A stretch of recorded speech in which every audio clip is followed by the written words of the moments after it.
সখী আমি না হয় মান করেছিনু, তোরা তো সকলে ছিলি।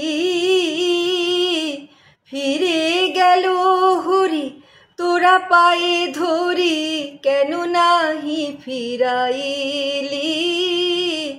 ফিরে গেল হরি তোরা পায়ে ধরি, কেন নাহি ফিরাইলি।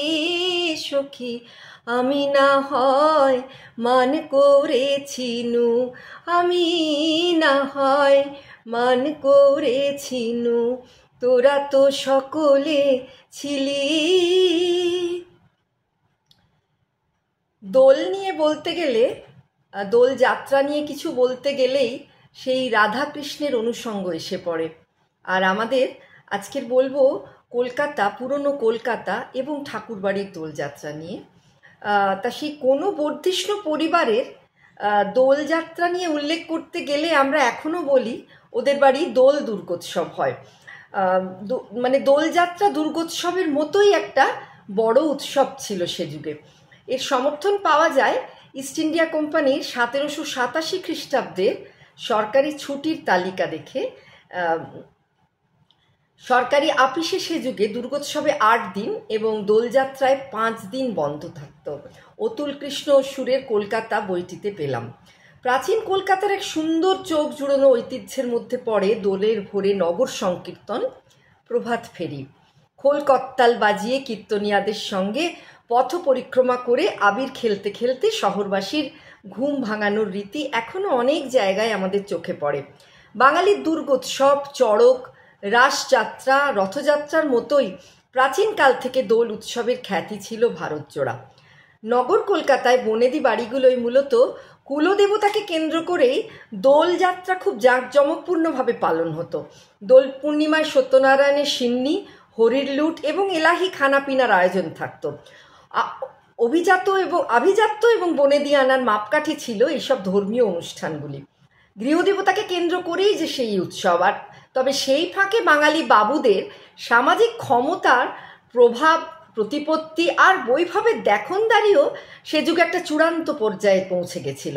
প্রচুর অতিথি সমাগম, দিয়তাং ভুজ্যতাং, রং খেলা, খানা পিনা, নাচা গানা সব মিলিয়ে জমাটি বসন্ত উৎসব একেবারে ক্ষমতায়নের প্রতীক যেন। মিষ্টান্ন পরিবেশনের জন্য ভিয়েন, গান বাজনার জন্য বৈঠকি আসরে আতরের গোলাপ পাপড়ি সুবাসিত ফাঁক থেকে ভাং মিশ্রিত ঠান্ডাই শরবত সব মিলত সেখানে। দোলের এই রঙিন উৎসবের দেখনদারি নিয়ে বিভিন্ন বর্ধিষ্ণু পরিবারগুলির মধ্যে প্রতিযোগিতা কিছু কম ছিল না। সাহেবরা আমন্ত্রিত হতেন, থাকতো খানাপিনার আসর। দিন বদলেছে, দোলের আঙ্গিক বদলেছে, তবু নিয়মমাফিক দোল পূর্ণিমায় সত্যনারায়ণ পুজো এখনও হয় ট্র্যাডিশন মেনে। এই যেমন শোভাবাজার রাজবাড়ির বড় তরফে গৃহদেবতা রাধা গোবিন্দ জিউয়ের দোল হয় দোলের পরের দিন প্রতিপদে। দোলের দিন সন্ধ্যায় হয় চাঁচর, পরদিন বিশেষ পুজো হয়, সন্ধেবেলা ঠাকুর দালানে গানের আসর আর গানের শেষে ফাঁক খেলা। মধুকালে এলো হোলি, মধুর হোলি, মধুকালে এলো হোলি, রঙের খেলা রঙের মেলা, যেথা দেখি আঁখি মেলি। মধুকালে এলো হোলি। ফাগ থালা হাতে ফাগুন প্রভাতে খেলে ভানু ফাগ খেলা, ঝাড়ি রঙের ঝাড়ি রঙি সাজের শাড়ি, পালালো কিরণ মালি। কলকাতার কয়েকটি বিখ্যাত বনেদি পরিবারে, যেমন মুক্তারামবাবু স্ট্রিটে রামচাঁদ শীলের পরিবারে গৃহদেবতা দামোদর জিউয়ের দোল উৎসবে গান গাইতেন গহরজান মালকাজান, যেখানে দোলে গান রচনা করেছেন গিরিশ ঘোষ। রাজা রাজেন্দ্র মল্লিকের মার্বেল প্যালেস, উত্তর কলকাতার মদনমোহন মিত্রদের গুপ্ত বৃন্দাবনের রাধানাথ জিউ রাধারানীর জন্য দোলের বিশেষ উৎসব হতো। আদিগঙ্গার পাশে টালিগঞ্জ রাজবাড়ি নামে খ্যাত উদয়নারায়ণ মণ্ডলের প্রতিষ্ঠিত রাধা মদনমোহন জিউর দোল উৎসবও শুরু হয় অন্যান্য বৈষ্ণব ধারার অনুষ্ঠানগুলির মতো।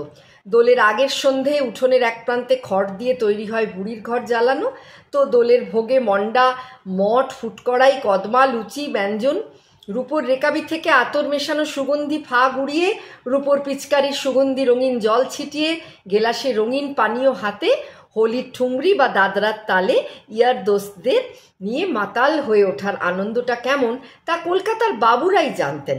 বাবু কালচারের হোলির বিবরণে কবি ঈশ্বরগুপ্ত তাই লিখেছেন, ক্রমেতে হোলির খেলা নবীনা নাগরী মেলা, ছুটে মুটে যায় এক ঠাঁই, উড়ায় আবির যত, কুড়ায় লোকেতে কত, জুড়ায় দেখিলে মন তাই।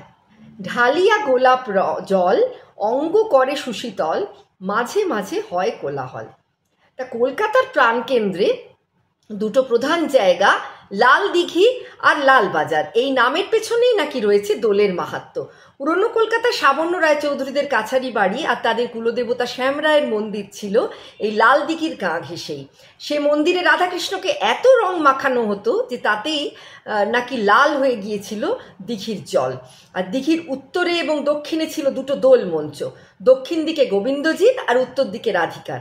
দোলের দিনে একদল লোক গোবিন্দজির পক্ষ নিয়ে রাখাল সাজত, আর একদল পুরুষই আবার রাধিকার পক্ষ নিয়ে সাজত সখী। তারপর দুই দলে রঙে রঙে রাঙিয়ে দেওয়ার লড়াই হতো। দিঘির উত্তর পাড়ে রাধার মঞ্চ, পরবর্তীতে যেটি হয় রাধাবাজার, আর দোল উপলক্ষে পাহাড় প্রমাণ আবির কুমকুমের পসরা সাজিয়ে বসত বিশাল মেলা, যেখানে বিক্রি বাটা চলতো দোলের, আর সেটাই এখনকার লালবাজার। রঙের উৎসব একদিনের, কিন্তু তার রঙিন উদযাপন ছিল ঢালাও। তবে এই দোলকে ঘিরে একটা বিশেষ গল্প আছে। 300 বছর আগে এক বসন্ত দিনে যোগ চার্নকের ফিরিঙ্গি সাঙ্গপাঙ্গরা একবার নাকি পৌঁছে গিয়েছিল সাবর্ণ চৌধুরীদের এই দোল খেলায় সামিল হতে লাল দিঘির পাড়ে। গঙ্গার তীরে ঘুরতে ঘুরতে বেরিয়ে গণ্ডগ্রাম কলকাতার দোল দেখেছিলেন তারা নিজের চোখে।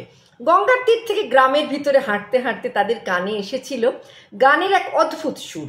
সেই সুরের টানে তারা পৌঁছেছিলেন যে দিঘির পাড়ে, সেটি আজকের লাল দিঘি, যার জলের লাল টুকটুকে রং থেকে তারা একেবারে আর নরনারীর উদ্দাম নাচাগানা আর চারপাশের রঙিন পরিবেশ দেখে সাহেবরা এই উৎসবকে প্রাচীন গ্রিসের স্যাটার্নালিয়া না ব্যাকানালিয়া এর সঙ্গে মিল খুঁজে পেয়ে ভাবলেন এও বুঝি সেই কাম মহোৎসব।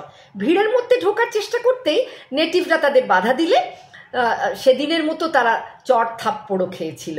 আর সেখানে কিন্তু সখীদের তারা চিনতেই পারেনি, কারণ পুরুষে পুরুষেই নাচ হচ্ছিল। দাসীর হাতে দিয়ে ফাগের থালা, রানী বনে এলেন হেন কালে, তান ধরিয়া ইমন ভূপালিতে, বাঁশি তখন বাজছে দুটো তালে। আর এই হরি খেলা যখন মাতিয়েছিলেন আমাদের রবি ঠাকুর, এই কবিতাটি তারই হরি খেলা থেকে নেওয়া। তখন জোড়াসাঁকোর পদ্মপুর মেতে উঠেছিল। সেখানে কি হতো জানেন? অবনীন্দ্রনাথ ঠাকুরের স্মৃতিচারণামূলক গ্রন্থ জোড়াসাঁকোর ধারেতে পেলাম ঠাকুরবাড়ির দোল নিয়ে এক পরিপাটি উৎসবের বর্ণনা। তখন ছিল বেল ফুল ঘন হাঁকে মালিকুল, তেমন কলকাতা। আর সেই ফাঁকেই তিনি লিখলেন তাদের হোলির দিনে জোড়াসাঁকোর বাড়ির দেউড়ি গমগম করার গল্প।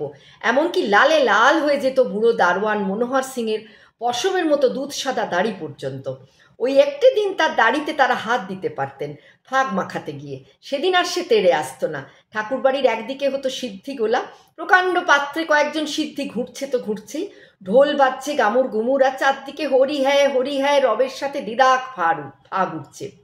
দেওয়ালে ঝুলনো থাকতো ঢোল, হরির 2-4 দিন আগে তা নাবানো হতো। অবনীন্দ্রনাথের বাবা মশায়েরও ছিল একটি সবুজ মকমল দিয়ে মোড়া লাল সুতোয় বাঁধা ঢোল। আগে থেকেই সেসব ঢোলে কি সব মাখিয়ে বাবা মশায়ের ঢোল যেত বৈঠকখানায়, আর দারোয়ানদের ঢোল থাকতো দেউড়িতেই। হরির দিন ভোরবেলা থেকে সেই ঢোল গুরুগম্ভীর সুরে বেজে উঠত, গানও গাওয়া চলতো, আর থেকে থেকে হরি হ্যায় শব্দ উঠত। বেহারাদের ঢোল বাজতো, গান হতো খচমচ, যেন চড়াই পাখি কিচিরমিচির করছে। আর দারোয়ানদের ছিল মেঘের গর্জন। দিব্য বোঝা যেত যে রাজপুত পাহাড়িদের গান বাজনার আভিজাত্য। নাচও হতো দেউড়িতে, কোত্থেকে সব রাজপুতানি নিয়ে আসতো তারা, আর তারা নাচতো বেশ ভদ্রসভ্য নাচ।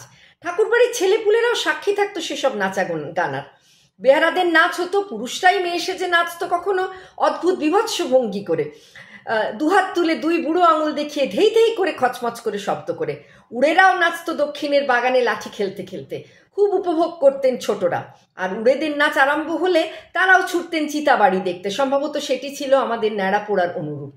দোতলায় তার অবনীন্দ্রনাথের বাবা মশাইয়ের বৈঠকখানায়ও হোলির উৎসব চলতো, যেখানে যাবার হুকুম ছিল না কচি কাঁচাদের। তারা এদিক ওদিক থেকে উঁকি ঝুঁকি মারতেন। আধ হাত উঁচু ফাগের ফরাস, তার উপর পাতলা কাপড় বিছানো, তলা থেকে লাল হাবা ফুটে বেরোচ্ছে। বন্ধু বান্ধবরা জড়ো হতেন। অক্ষয়বাবু তানপুরা হাতে বসে আছেন, ঘরে ফুলের ছড়াছড়ি, বাবা মশাইয়ের সামনে গোলাপ জলের পিচকারি, কাচের গড়গড়া, তাতে গোলাপ জলে গোলাপের পাপড়ি মেশানো, গড়গড়ার নলে টান দিলেই জলে সেই পাপড়ি ওঠানামা করছে। সেবার এক নাচিয়ে এলো, ঘরের মাঝখানে ফরাস পাতা, সেখানে মস্ত বড় এক আলোর ডুমটিকে ঘুরে ঘুরে নাচতো এক নর্তকী।